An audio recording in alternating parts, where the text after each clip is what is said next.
Thank you for tuning in again on this week's episode, the Proper Football Podcast.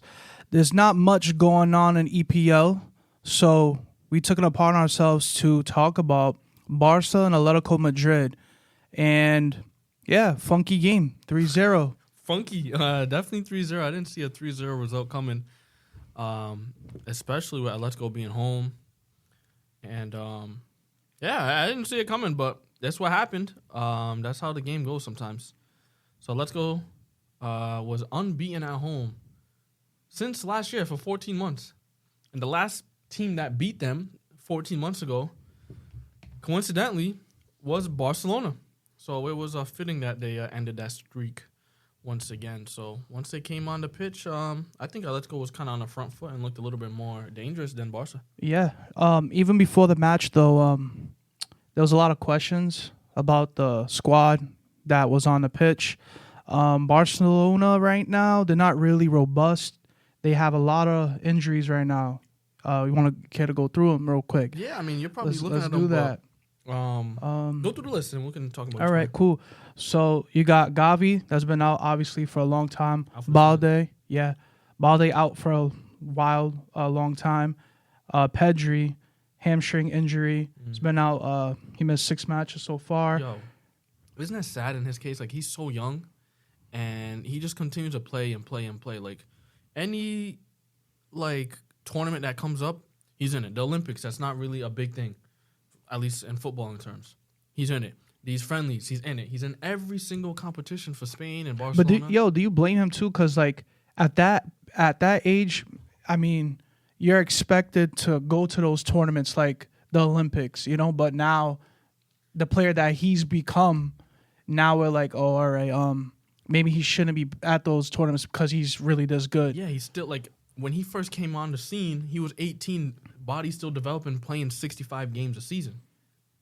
You're gonna get injured, and then we see it time and time again. Body developing or not, I feel like even a grown man, I think it's worse on a grown man. Yeah, you're right. You know what I'm saying? I think Magic Gudagon playing, that many games, right? Let's be honest. He'd be down bad right now. But all right, so moving along, we still got Frankie De Jong. He's been out for a few matches.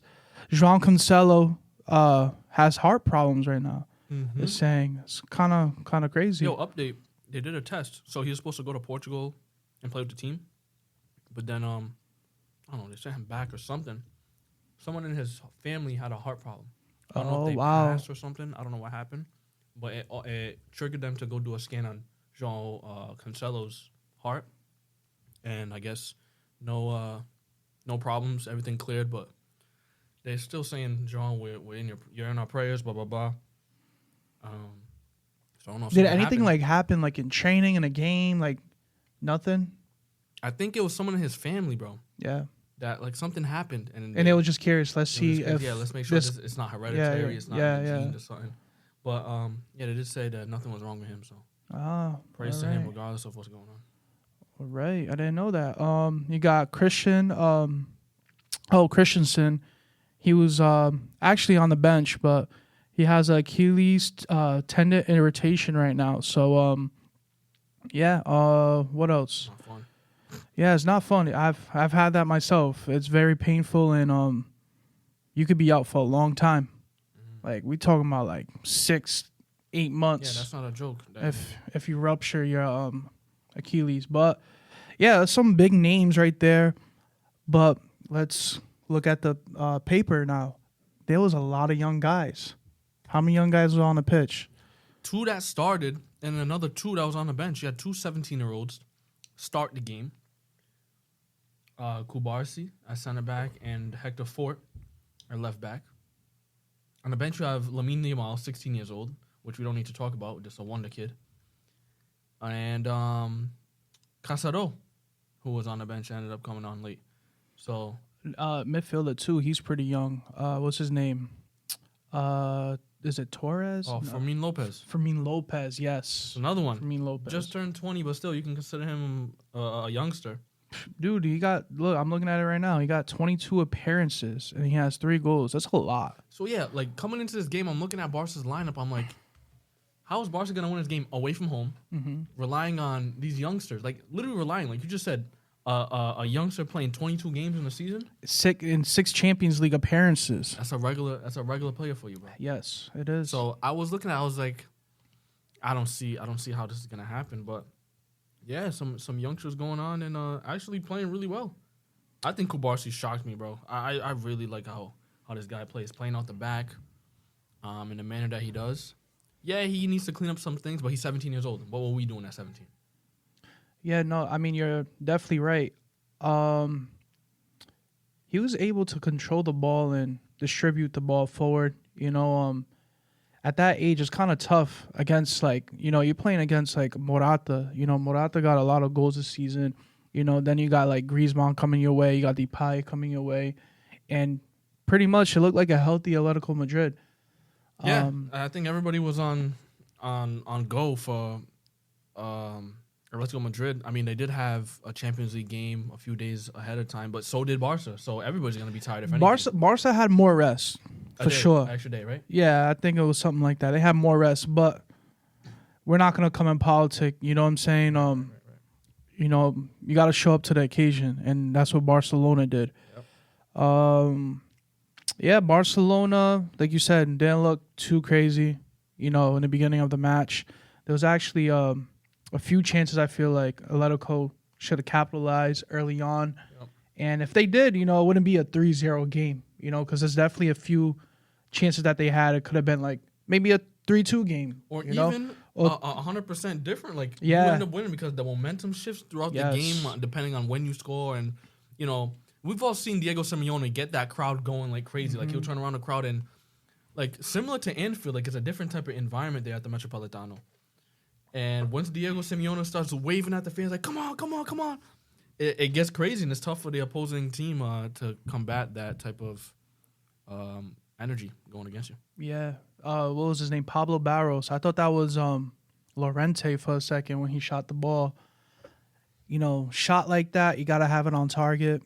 Maybe if it's on target, maybe it's a goal. Yo, Llorente's been disappointing to me this season, man. I remember, like, a couple seasons ago, we saw, like, this guy going to be the next big thing. Starting center mid, can play right back, can play right wing, whatever. I'll still take him on my squad. Come on, I'll take him. I'll take him on my squad, 100%. But I really did see that Llorente was going to be above Valverde because they were kind of like the two comparisons. But now, I can't really say that anymore.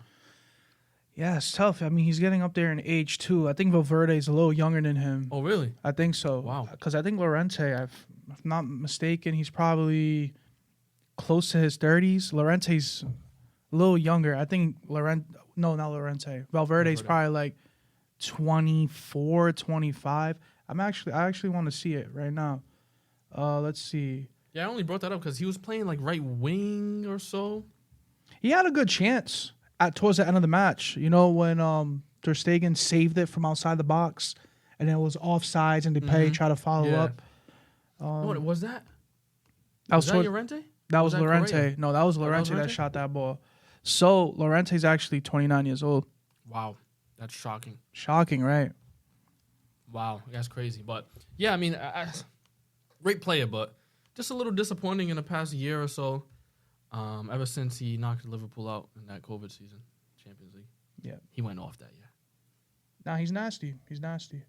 What else can we talk about? Yeah, in the game, I mean, Lewandowski. Yeah, bro. I was going to say, I've been one that's been very critical of Lewandowski, just not being involved in the game, minimal touches, not scoring the goals that you should be in front of goal. And then he comes away with a goal and 2 assists.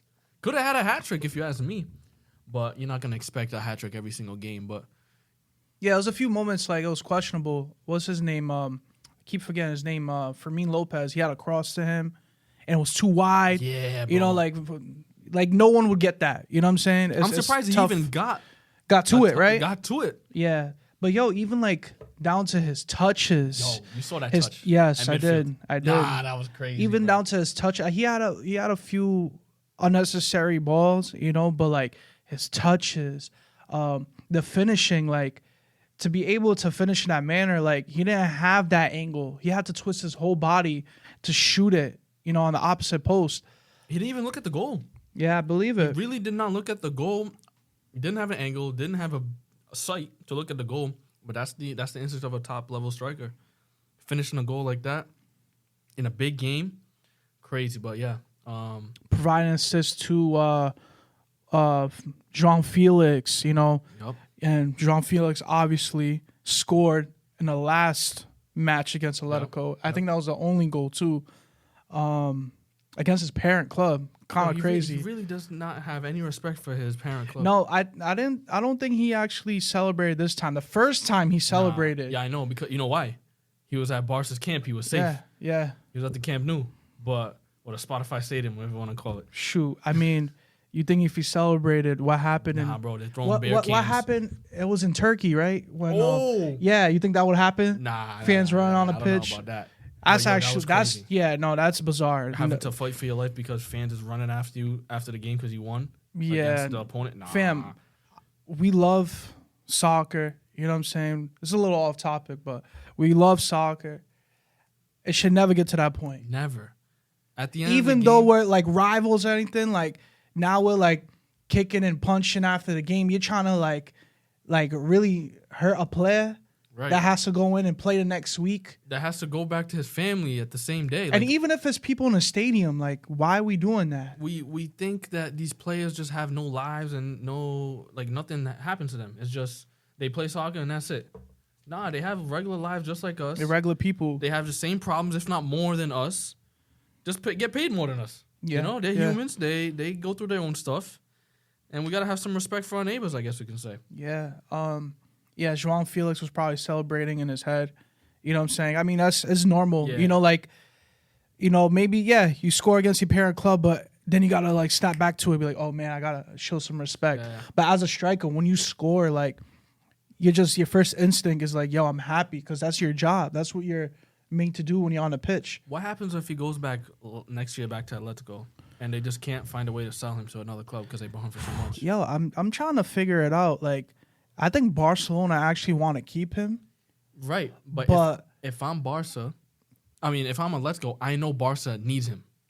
I'm charging them a king's ransom. I'm not giving no discount. Oh, actually, that would be the smart way to do it, But now, how many clubs can actually pay a fee for Joao Felix? Bro, there's not many clubs that can actually, like, pay crazy fees anymore. Like, you could be the best player in the world. You think you have more options, but you really have less. You get me? Like, who's gonna pay for Joao Felix? Man City? They don't need him. You know what I'm saying? Well, who else can afford him? Maybe PSG. I was gonna say because if Mbappe leaves, then I guess that makes sense. I think that's his only destination that actually financially makes sense. So PSG have a lot of options to go after another player that could be more dynamic. Yeah. But that's a whole different conversation. But yeah, Joao Felix. Let's see what happens next year. But he did score. Gundogan starting the build up. Nice cut. You know who was there? Llorente, right in front of Gundogan. So I'm talking about disappointing player, Llorente. I still like him. But Gundogan, what a phenomenal player, man. This is one of those timeless players. Like no matter how old he gets, he still has that technique. Still has that Berbatov effect. Like it don't matter what happens. Just class. What did they say? Form is temporary. Class is permanent. I guess so. Yeah.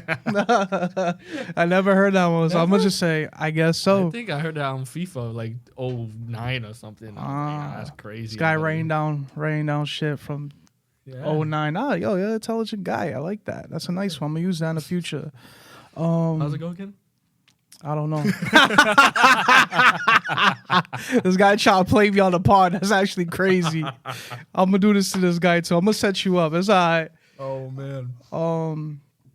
Lewandowski with the assist with the one touch finish for Felix. Cross. After that, I think Barca just started picking up. Like, we can actually win this game, and they started playing a lot more loosely. Mm-hmm. Oh yeah, the Lewandowski goal was the second one. Even before it was that. quick. Xavi, bro. Second half. Oh yeah, Xavi first half. Yeah, he was vexed. Yeah, no, obviously, you would think it's because of everything that's happened behind closed doors. Now coming to the public, him leaving, and all these other things. Yeah, he seems very sensitive at the moment, and he can't keep his composure. We were talking about it before we started recording. Like, yo, what's going on with Xavi? I remember when we started watching him play, like, for Barcelona as a player. He's one of them players, like, you never seen him get a red card. You never see him talk back to the ref. You never see him act crazy. Yep. And it seems like this pressure that he has on him is getting to him. And he doesn't really have much pressure because he's leaving anyway. Mm-hmm. And it's still... I think it just shows how much passion he has for the club. Let me pose this question. Do you think it's more difficult being a player or a coach? Coach, right? Yeah, I'd say so because too. If I play bad, guess who gets the blame for the loss? The coach. As crazy as that sounds, that's just the way it is. Yep. And he's, he's older and, given Barcelona's financial circumstances and everything that's going on with, with Deco and everyone else, it's not a great place to be right now. Yeah, you know what I'm saying? And ideal situation. And for him to do what he's done, I mean, take a pay cut. Crazy, right? Takes a pay cut. Comes when they're in 8th or 9th place with Ronald Koeman. Transforms the club with virtually no money. Playing with La Masia players, 17, 16 years old. Mm-hmm. And to be in 2nd place in La Liga right now, over just behind... And he's still in Champions League. Still in Champions League in the quarterfinals, which we'll talk about. Just behind Real Madrid, who has an all-star team, Jude Bellingham playing like he's Zidane, literally. How can you complain? How can you force a guy out like that? It's just sad, man. But I guess we can continue with the second half. Yeah, second half, Lewandowski scored. We already went over that. He provided another assist to I keep forgetting his name. Freeman Lopez. Great header. He was alone. Had to score. Had to. I mean, there was no other option. And Real Madrid. Atletico Madrid just looked very lackluster, very depleted. Very depleted, but like they're a team tired, that always keeps shape. You know what I'm saying? They don't like fold easily. So like to pass 3 goals against Atletico is very big, and like sloppy passes second half. What was it? Depay had the ball. It was nice. He passed it to DePaul, and then DePaul just passed it to no man's land. Like you actually, and then you pass it to the opposing team. Rafinha picks it up and gives the ball to Lewandowski, and he scores. That's terrible, man. That's terrible. You can't be passing in the middle of the park like that. Yeah, I think he had a really tough game. Him and Llorente had a tough game. But yeah, I mean, I think everything was slow motion for them. I don't know if they were tired from the previous game but they just didn't look like they had anything left in the tank. Any winning spirit at the time. Right. Yeah. The only players that I saw that had some like will to win, I guess you can say, were the substitutions. Primarily Depay, and I saw Angel Correa trying to disrupt the Barca defense, which did look kind of shaky at times, but overall I think they did a really good job being physical, especially when Morata just took him out the game completely, and getting a clean sheet. Ter Stegen with some saves. Yeah, Ter Stegen did really well. He's one of the best keepers out there. Yeah, we talked about the save on Llorente. That was wild. And then, like, the save after from Depay. What can I say? He's going to be starting for Germany over Neuer. Neuer just got an injury. Yeah, that makes a lot of sense. About time, be a good time for him to display his talents. Yep. And that national team has been tough for all these guys to even get minutes because of Neuer, He's a legendary player. But Barcelona, man, they just have this way of playing, Look at all these young guys. They went in there. They did what they had to do. Playing style didn't change. And, they beat a really tough team. And now they're in second place with that win. And, Atletico is still fighting to be in a top 4 position. 5th, bro. Mm-hmm. It's tough, man. It's tough for Atletico, but Barca's ending off in the way that they want to end off. They might not have enough to finish in first, but they're doing the best they can with what they have. And they don't have much, so... Props to Xavi, props to Barcelona as a club and the players for really winning this game for Xavi when he was right. ejected. Yo, imagine You know what I'm that. Like, you get ejected and your player's like, yo, it's like it's nothing. Yeah, like you would think it's like a weakness. Like, oh, yo, our managers, like they just continue to play. I wonder what was said in the locker room because 2 minutes after they scored that second goal, Yep. maybe Xavi was in there. Was like, "Yo, you mofo's better win this game for me before I get fired before I quit." Yeah. Yo, so 4 clean sheets in a row Wow. for Barcelona. Yeah, great match. You know, I felt like Atletico could have done better with their finishing, but it's okay. 3-0, the outcome, and yeah. Something to brag about. Yeah, something to brag about. So we're going to go into the next segment, and we're going to talk about some Champions League, and meet us there. So now on to the UEFA Champions League bracket right now. It's looking a little spicy. Very. So we're going to start with Atletico and Borussia Dortmund first. Yeah, so Atletico Madrid, they advance against Inter and go into this is the quarterfinal stages now. And Dortmund, who we didn't even have advancing at all. They played who? PSV. No, PSV is really good. But, yeah, we had them. They had, who's in that group? PSG, AC Milan, Newcastle. Yeah, that was We had tough. them in last, and We they had ended them up in coming in last. first. Yeah, I remember that. Crazy. So, for them to be even here, congrats to them. Yeah, for them to even be here, they still have a chance too. Like for me, I'd put Atletico over Borussia Dortmund. Yeah, I have Atletico advancing. I just think Atletico has more experience in these latter stages. And Dortmund, we always see them in here, but they always get knocked out round of 16, quarterfinal most. Last time I remember was 10, 11 years ago when they faced Bayern. In the final. Yeah. Yeah, I got Atletico going for the same reasons.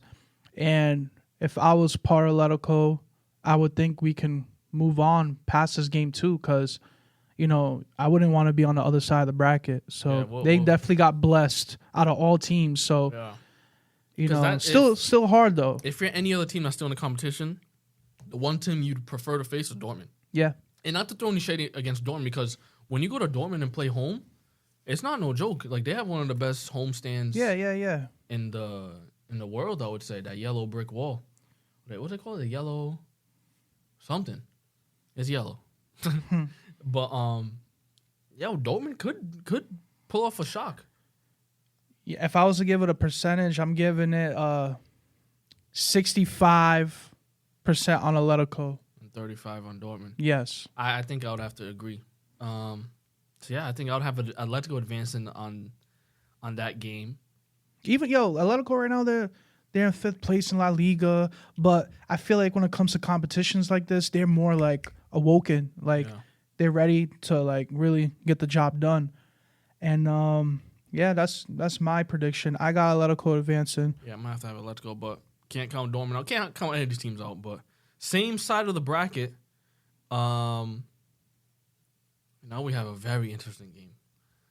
A tie that will have many storylines from the past, many feuds, many memories, some nightmares, some dream come true in the past for both teams, and it's PSG versus Barcelona. Yeah, I remember back in the day when they matched up. It was like a back and forth thing. I think Neymar scored one of the late goals, and then Sergio Roberto, right? Bro, the first game he scored the winner. Yes. Yeah. The first game they had lost like 4-0 or something. Mm-hmm. Who lost 4-0? Barca? But in the first leg. Oh wow. They lost 4-0. And remember, this is back then when they had like the away goals rule, where if you scored an away goal, it was like it was a 4-1. 4-1. It was 4-1? All right, 4-1. And then PSG end up scoring against Barca in the second leg. Damn, Mbappe scored a hat trick that game.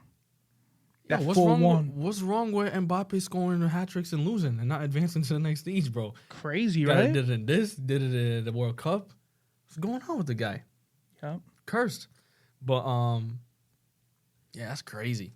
This this is crazy. And then they ended up advancing 6-5 aggregate. And then I think they won. Barca. Yeah, Barca I think won, Barca like 6-1 won that game. 6-1, yeah. So That's nuts, bro. Yeah, that's outrageous. That's nuts.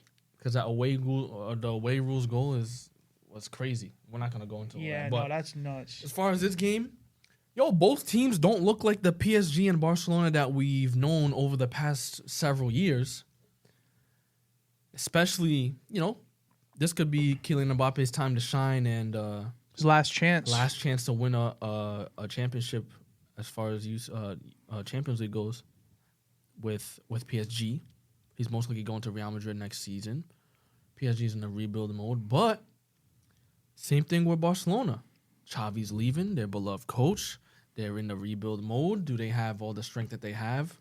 Who do you have advancing and why? Wow. I mean, we just went over the Barcelona segment. You think, not having these main players on the team, they'll have less of a chance. But after what I've seen recently, I think Barcelona could still do it if the young guys show up to play. But I honestly think I'm going to go with PSG. Interesting. Yeah, I think I got PSG advancing. Mbappe performing at the top level. PSG, I think they're in first in their league too, if I'm not mistaken. In the Farmers League, right? Yeah. Let's see. Let's look at the stands. Yeah, they're in first. Yeah, they're in first place. Landslide? Yeah, that's what it's looking like. They got 49 points, and Brest got 47. Brest is in second? Yep. I hope I'm saying it right. Knowing it's French, it's probably Brest. Wow, Brest. You look like nice as Nice. Oh my God. You know what I'm saying? So, they got that. But, even beyond that, I think PSG, who's going to cover Mbappe? That's the thing. Araujo, maybe. It's probably the only option. He might have to go and play right back against Mbappe.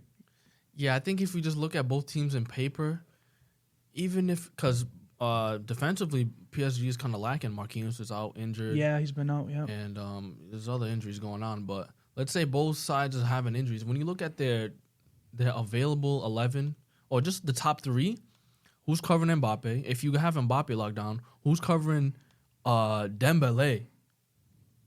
Speedster. Koulibaly, that guy Bradley Barcola, young student. Mm-hmm. Oh, he's pretty good. Pretty good. Can't finish too much. Yeah.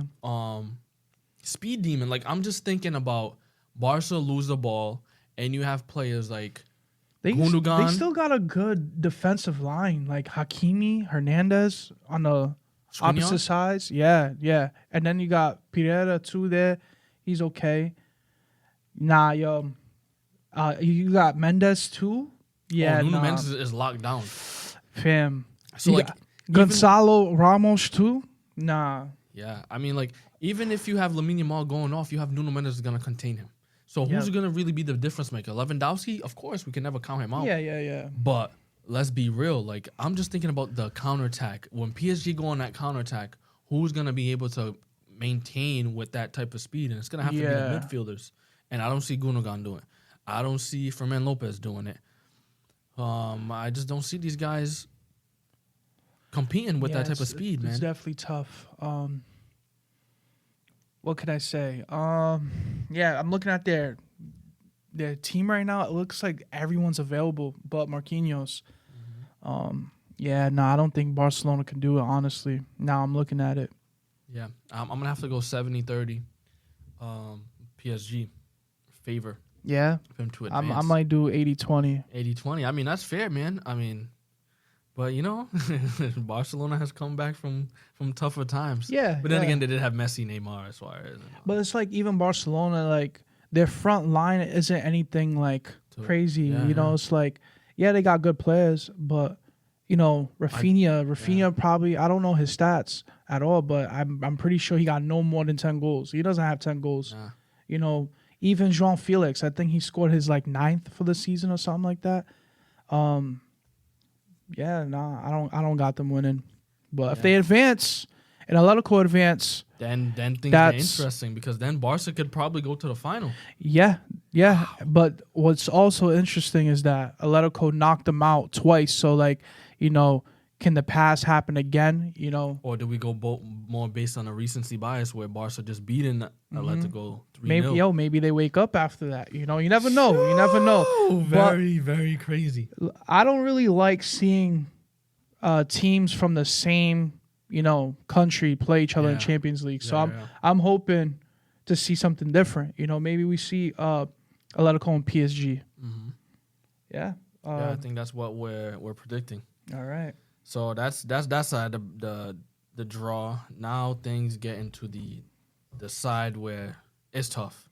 Yeah, we're gonna talk about these games, and you could really go either way with both of these teams because they're very, very similar in quality. It's different playing styles, different expectations, but very similar in quality. And the first game we'll talk about is a draw we've seen before in the past. Arsenal versus Bayern. Yeah, in the past they got cooked. Arsenal getting cooked. Not anything new. So I think there was one time, or maybe the only time, I'm not sure, they lost 10-2 in aggregate. So with this right here, but we can't compare that Arsenal to this Arsenal. Yeah, it's definitely different. It's definitely different. Yeah, I don't know, man. It's going to be a tough task still. Harry Kane on fire. He has over 30 goals.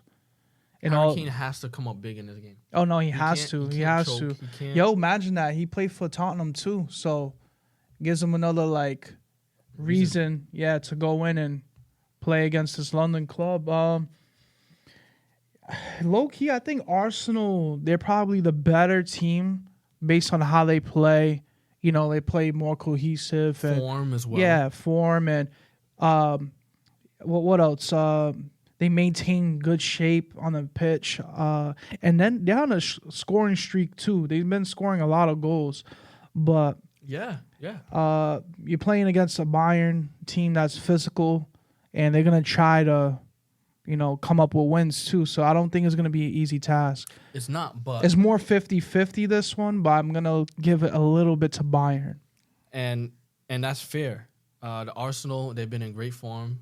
They're right up there in the title contention in the English Premier League. And I was thinking about this. I'm like, if Bayern was in the English Premier League, what place would they be in right now? Probably fourth. Yeah, who's to say? I'm not sure. I was thinking, I was like, they might be fourth because look at Bayern Leverkusen really cooking them right now. Bayern's been in and out of games. We're looking at mid-table teams that they're playing, and they're just scraping away, drawing, winning 3-2, not really keeping clean sheets or any of these defensive stats that they should be keeping with these signings they made. Even players kind of getting angry with the coach. I heard Neuer's kind of a little displeased with the way they play. Their new signing, King Min-jae, is kind of surprised why he's not playing so much. Yeah. Kimmich maybe out. Same thing. Sane may be out. If maybe that could be the difference maker. You know what I'm saying? That Arsenal, edge them and come up with the win. But, yeah. Because in these games, it's going to be tough still. It's the inches that matter. It could go either way based on these little tiny things. Angry with each other on the pitch, not trusting the tactics. Yep. And you get caught on the back foot. It could be Arsenal, man. I want to say Arsenal, but there's something about Bayern's weakness. It's something in me that's saying Bayern. But I think Arsenal are the better team. Mm-hmm. I think they're the better team. Yeah. But it's just something in me that I feel like Bayern might, take the dub. Yeah. So could be like what are you giving? I'm giving Bayern a 55%. Yeah. Chance. Give it a 52-48. Yeah. It's really that close, man. Yeah. Not as close as the next one though. Yeah, no. This next game, kind of crazy. Yeah, it is crazy. It seems like they're getting paired up as much as they can. Because they're good quality teams. Last year we know what happened. Man City took the win. City, Real Madrid. But how about the season before that? They played again, right? They played before. Real Madrid when Benzema was just having this miracle season. So they're 1-1 right now. All right, so yeah, maybe this is gonna be a tasty match. 1-1. Now someone gets to have that 2-1 advantage. Who do you got winning, Real Madrid or Man City? Ah, jeez. I still don't know the answer. I've been preparing for this all week, and I'm over here.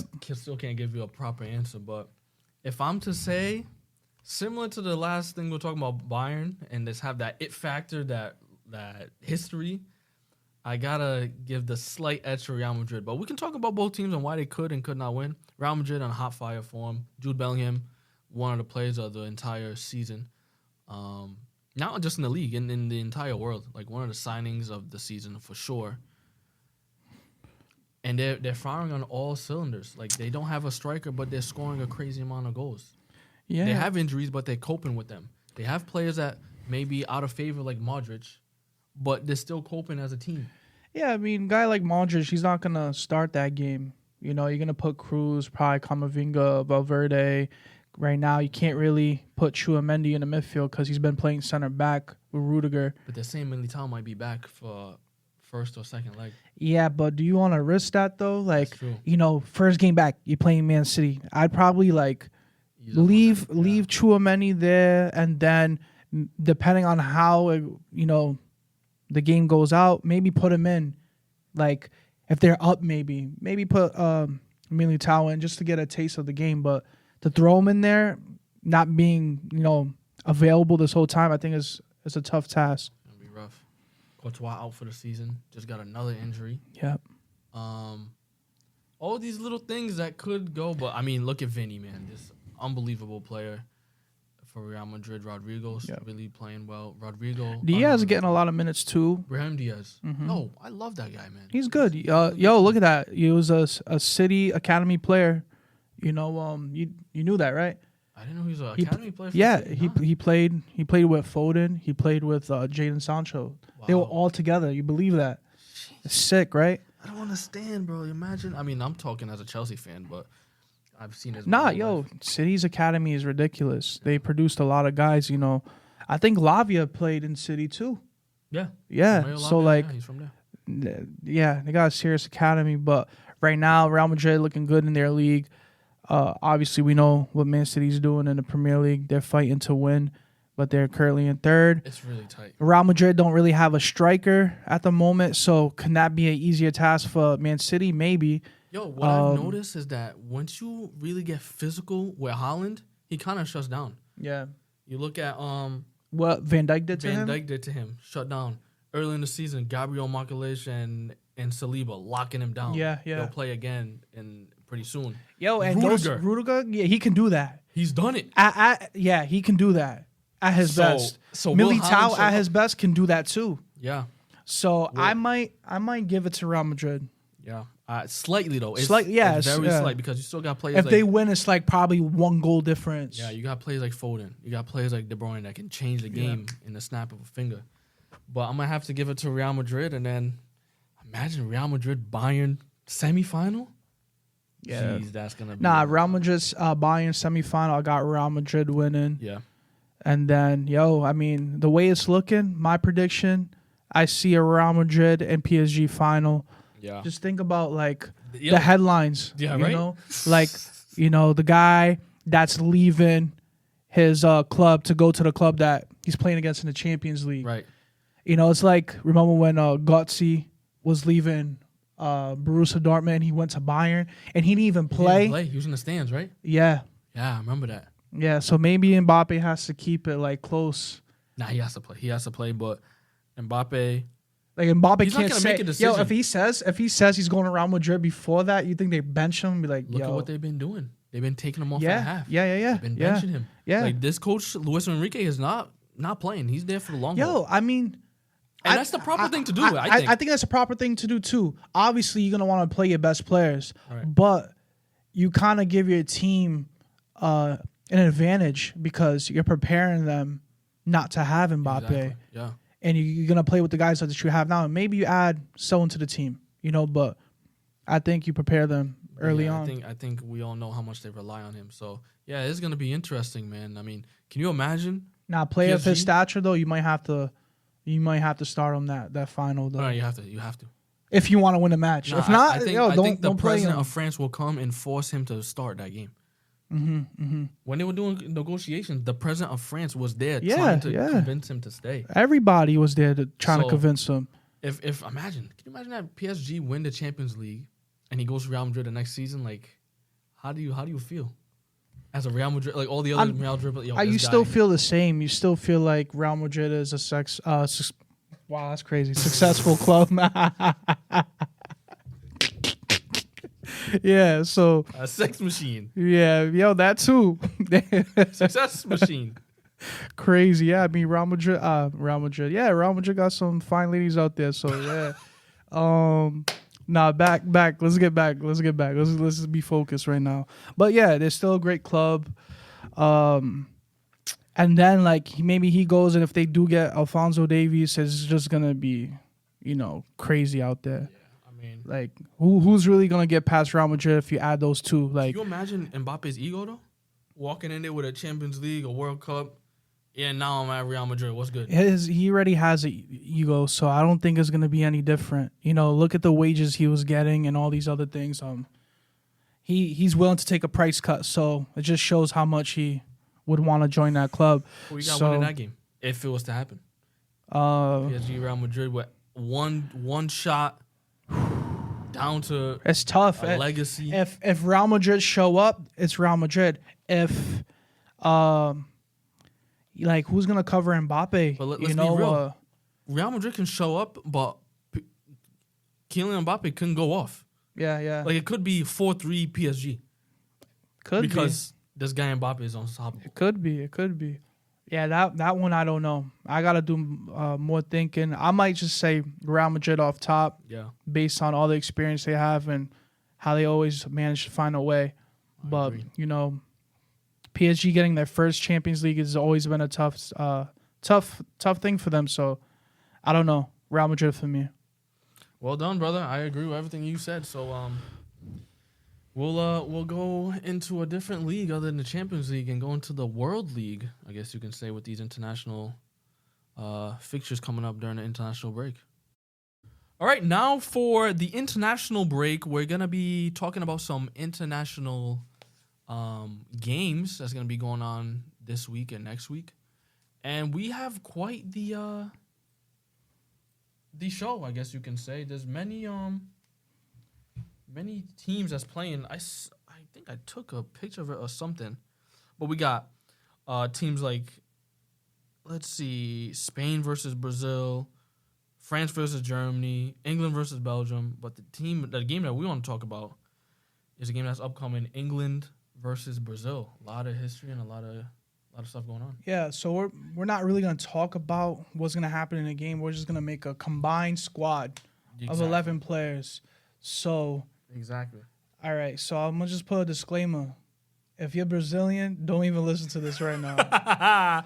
Don't even do it to yourself. We're just looking at the players. Because I don't want smoke. I don't want unnecessary smoke. Like I made my list based on who's available.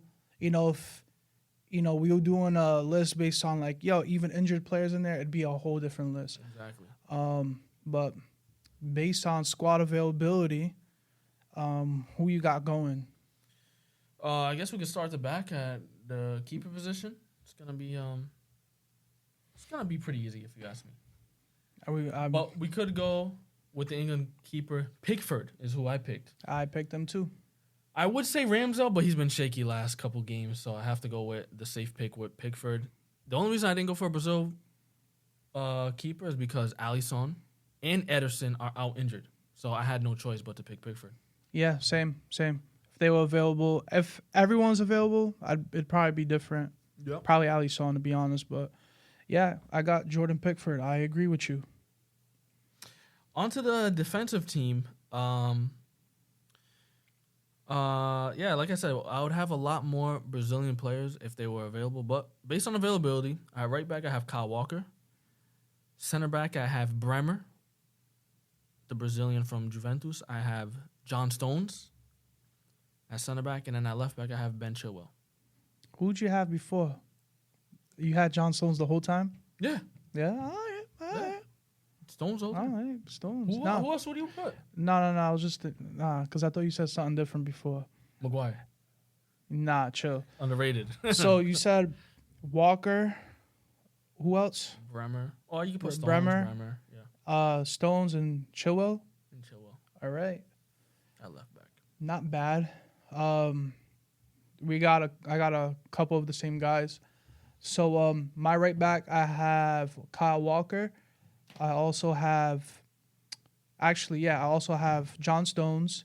I put Marquinhos back there because he's available now. He got called up. I know he was injured for a while, I but didn't know. player like him, I would never leave him out. Leader, he's been at PSG for a long time, and he's just rock solid. Got to keep him. And then at left back, this guy, we actually got a crazy dispute, you know what I'm saying, before this. I put Joe Gomez as my left back. I understand that you're a Liverpool fan, and Joe Gomez has been playing really well, but I just can't put someone who's out of position. Like, Joe Gomez's real position is center back. Yeah. Worst case scenario, if you need him to play right back, he can play right back. That's the second. But what's your problem with playing someone that's not their traditional position? I would rather have someone that's just as good, if not better, play in their traditional position than someone who's gonna be worse. Let's keep it real, on a position that's on their opposite foot. For example, I played right back my whole life. When we were playing my last couple seasons, I played left back. I'll tell you from experience, I'd rather play right back. Why? My right foot is my dominant foot. Yeah, that's why I'm more comfortable. So I hear it. I'm gonna be a better player, similar to like Rashford. Would rather have him play up top or on the left wing. Left wing because he's gonna be better there, and I'd rather have someone that actually plays left back, who's left-footed, Ben Chilwell, who, in my opinion, I think is a better left back. Play left back. All right, so I'm going with Joe Gomez because I think he's a better defender than Chilwell. Chilwell's more left wing back. Joe Gomez, obviously his left foot is not his dominant foot, but based on what he did this season, I'm talking about James Millie 2.0. He's playing right back. He's playing center back. He's playing defensive mid. He's playing everywhere. You get me? And every position he's played hasn't been a bad performance. And he's been playing consistently. And then you got Chilwell. What has he been doing since he's been back at injury? He hasn't done much. Well, let's be real. When Joe Gomez was injured last season, we had to give him some time to come in, and now he's playing real well. But they're two different players, though. You're talking about Chilwell. We expect him to be at his best. We're not expecting Joe Gomez to even get called up to the national team anymore. Right. But he's coming back to the national team, and he hasn't been here since 2020. Bro, right now, he's better than Chilwell. Defensively, coming forward, everything. I'm putting him over Chilwell. Definitely, maybe defensively. But going forward, I got to look at the rest of my team and have a little bit of balance. I have Kyle Walker, who's primarily there for his speed to track back defensively. Yep. I have Bremer, who's not going to go forward. Stones could go forward, but in this formation that Southgate is going to play, he's going to stay back at center back. And I need some attacking output from my defensive line. Chilwell is going to be that outlet to go and make those runs, go and make those crosses. And I feel that, he'll probably have a better, chance of getting assists and all that. But defensively, I'm going Joe Gomez, 100%. There's no way I can budge on that one because I'm going to have the people watching this. So if you listen to this on podcast, type it in the comments. Who would you rather have at left back? Chilwell? You got... I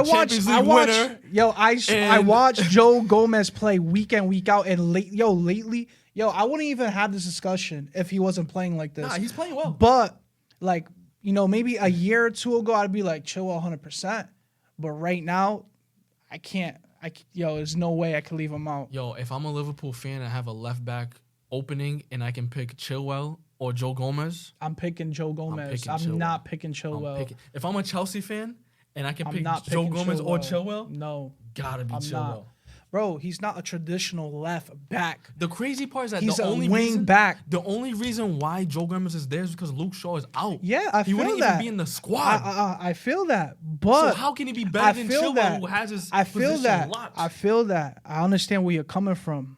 But based on what he's done recently, you cannot say Joe Gomez is not better than Chilwell. Chilwell coming back recently, he's out here. He can't even defend Bradley. He's out here beefing with Bradley. But I can say the same thing about Trent Alexander-Arnold that can't defend. But he has so much good attacking output. But all right, Trent and Chilwell, there's a big gap. Big difference in quality. Gap. Yes. Big difference in quality. But in characteristic of lack of defending and But even if Trent was in here, I'm not putting Trent in here. I'm putting Kyle Walker over him. Kyle Walker, yeah. And maybe even if Ben White was available, I'd probably put Ben White over Trent. Ooh. Straight up. I think I might have to agree with that. Because Ben White can go forward, but he keeps good defensive shape, and that's important. It's sad that he's not going to be But I'm trying to think, too, like, what lineup are they going to go with? Are they going to play with 4 in the back? Are they going to play with 3 in the back? If they play with 3 in the back, maybe it's Joe Gomez, it could be. They don't have that crazy, players on the bench for them. They got him, Maguire. Who else they got? Konsa. Come on, Konsa, bro. He's been pretty bad the past couple games. I'm not playing Konsa, bro. I'm not. Jared Braithwaite? No, he's good. He's actually pretty good. But I'd rather have Joe Gomez. Yeah, I'd rather have Joe Gomez. But I feel like, if they play maybe with 3 in the back, Joe Gomez starts, maybe they have 5, going forward. Maybe Chilwell's playing that role, but I highly doubt it. I think they're going to have 3 up front, with... Actually, we're going to keep going. Okay, we'll get there. We'll get there. So, I mean... But it's a great argument. Yeah, it was a great discussion. I'm sure there's other players that wouldn't even have either. Maybe they have somebody else. I don't know. Maybe someone from Brazil. Yeah, Wendo's doing good for Porto right now, but I don't watch him week in, week out. It's hard for me to decide, I'm going to put Wendo. He's had some goals and assists this season. Yeah. And, can't tell. Primarily England for now, and I think the trend is going to continue in the midfield. I have a midfield 3. You have 3 in the midfield? I have 3 in the midfield. Yeah. So wait, did you have a Brazilian so far in your squad or no? Bremer. Oh, so we got 1-1, yeah. Yeah, Bremer is the only one so far. In midfield, I have Declan Rice sitting in a 6. Jude Bellingham, player of the season for me so far, in the number 8 role, and then Foden floating around in that 10 role. Crazy how you say player of the season, because Cole Palmer is there, and they have the same goals, same assists, but Cole Palmer won't see the pitch. He won't, and... He might see the pitch, but he won't be a starter. Let's be real. If Jude Bellingham goes to Chelsea and you take Cole Palmer out, Chelsea's in a higher position than 11th. If Cole Palmer goes to Real Madrid and Jude Bellingham is out of there, Real Madrid's not in first place. Yo, but... That's the difference. He can carry a team. I say now, if Jude Bellingham came to Chelsea and Cole Palmer did everything he did, now you could put top 4? No, you can't put Cole Palmer on the bench. You're probably gonna put him out right. Maybe up top.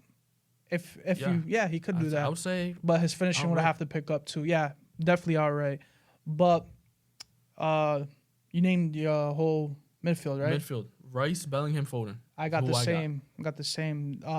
Nobody really from Brazil right now that I can pick right now. Yo, I was thinking about some Brazilians. Paquetá? Nah, not even a Madison? James Madison for England? I think James Madison's better than Paquetá right now. But not better than Foden. Foden's on Bruno Guimaraes is the only one. Actually, not even only one, but like him and Douglas Luiz are probably the only 2 I'd be like, they could probably be in this midfield, but I can't put Douglas Luiz over Rice right now. I can't. As good as he is, I can't do it. Yo, would you do Douglas Luiz, Declan Rice in the 8, and then Bellingham in the 10, and float Foden somewhere else, or maybe all on the bench? How my front 3 is, I can't do that. And based on how Foden's been playing, pretty tough. But even if you go look at like the fantasy stats and all, Douglas Luiz is right there. He's not far from probably Foden. They're probably like, he might even have more points than Foden. I think last I checked, Douglas Luiz was like 7th in the world with the most points in the FPL. Yeah. But based on Foden's quality, I can't do that. That's my midfield 3. That's your sniper. Yeah. That's who I got. I agree. Who's your 3 up top? Up top, man, I think this was pretty straightforward. On the left wing, Vinny Jr. Same. Electric on the left wing and can create something out of nothing. Harry Kane, the best number 9 in the world, in my opinion, right now. 41 goal contributions this season so far. Now on the right wing, star boy from Arsenal, Bukayo Saka. I got the same front 3. In making this list, I almost left Harry Kane out the squad. I forgot about him. But obviously, we know what he's been doing in the Bundesliga. A quiet 41 goal contributions. Quiet, right? Yeah. And it's kind of weird. Like, I kind of felt like Bayern weren't able to find him in some cases. You know what I'm saying? Some games. But he's been able. 41 is kind of crazy. Your first season. So I can't leave him out. I can't put Ivan Toney over him. I can't put Ali Watkins, even though they're good quality strikers. Right now in Brazil, I can't even tell you who's Charleston. Nah, that's not enough. Gabriel Jesus, but like you said, is even Gabriel Jesus in the squad? I don't even think he's there, bro. Nah, I mean he played in the Champions League. Let me see. He should have made it. Nope, but maybe not. he didn't make it. He's not there. Wow, he's not there. I think Endrick is the only other option, but 17-year-old guy. Endrick, yeah, but like left wing is tough. It'd probably be a Brazilian either way because I'd rather have Martinelli. If Vinny wasn't available, I'll put Martinelli. I wouldn't put Rashford. Rashford didn't make it, did he? No, he made it. Oh, wow. Rashford always makes it, bro. It don't matter what he does, bro. I don't think he deserved it. But Politics. Yo, would you rather have Martinelli on the left or Rodrigo if Vinny's not available? See, that's another one. That's tough, but I think I'd rather have Martinelli. Let's say and rather have Martinelli. I'd rather have Martinelli over Rodrigo right now. What if we had the chance to put Foden out on the left? You could do that. And then you'd have to put someone in the midfield. Yeah, I really like my wingers being If fast. I did that, I'd put Foden out on the left and I'll put Douglas Luiz in the midfield. Yeah, that's the way. That's the way. But our teams are pretty much similar. We had one guy that was different. I had Marquinhos. Back, right? Yeah. And I didn't know Marquinhos was back. I really thought he was injured. Yeah, he's back. And let's see. What was I gonna say? I got England winning based on, how good their team is. Brazil's a little shaky right now, and they're having trouble trying to get into the World Cup. So real shaky. Lost 3 in a row. Argentina, Uruguay, and some other. Don't get me wrong; those are hard Colombia. matchups. But you got to try to win these games. All these games matter. They haven't scored in the last 3 games. Yep. Crazy. Yeah. Last 5 games, matter of fact. Yeah. No, it's nuts. It might be 2-0, 3-0 England. Yeah. Playing at home. Yeah. So if everyone else was healthy, I think I'd probably have like a couple more Brazilians on the squad. I'd probably put Gabriel. Definitely. Back there with Marquinhos, and I'd probably put Alisson back there. Definitely, but that might be it. That's it. Yeah, pretty much. Because Jesus is not enough. But that's better than the one Brazilian. Two Brazilians that we chose. So, that's my combined 11. Yeah, pretty similar. Respect to your team. Yep. Still got Chilwell, but still got Gomez. But we'll see. It should be a good game. And let's see if you're gonna tune in like we are, because I'm definitely gonna watch that game. England versus Brazil, and see if Brazil can pick it up, or if England can continue their hot streak and win the game. Until next time.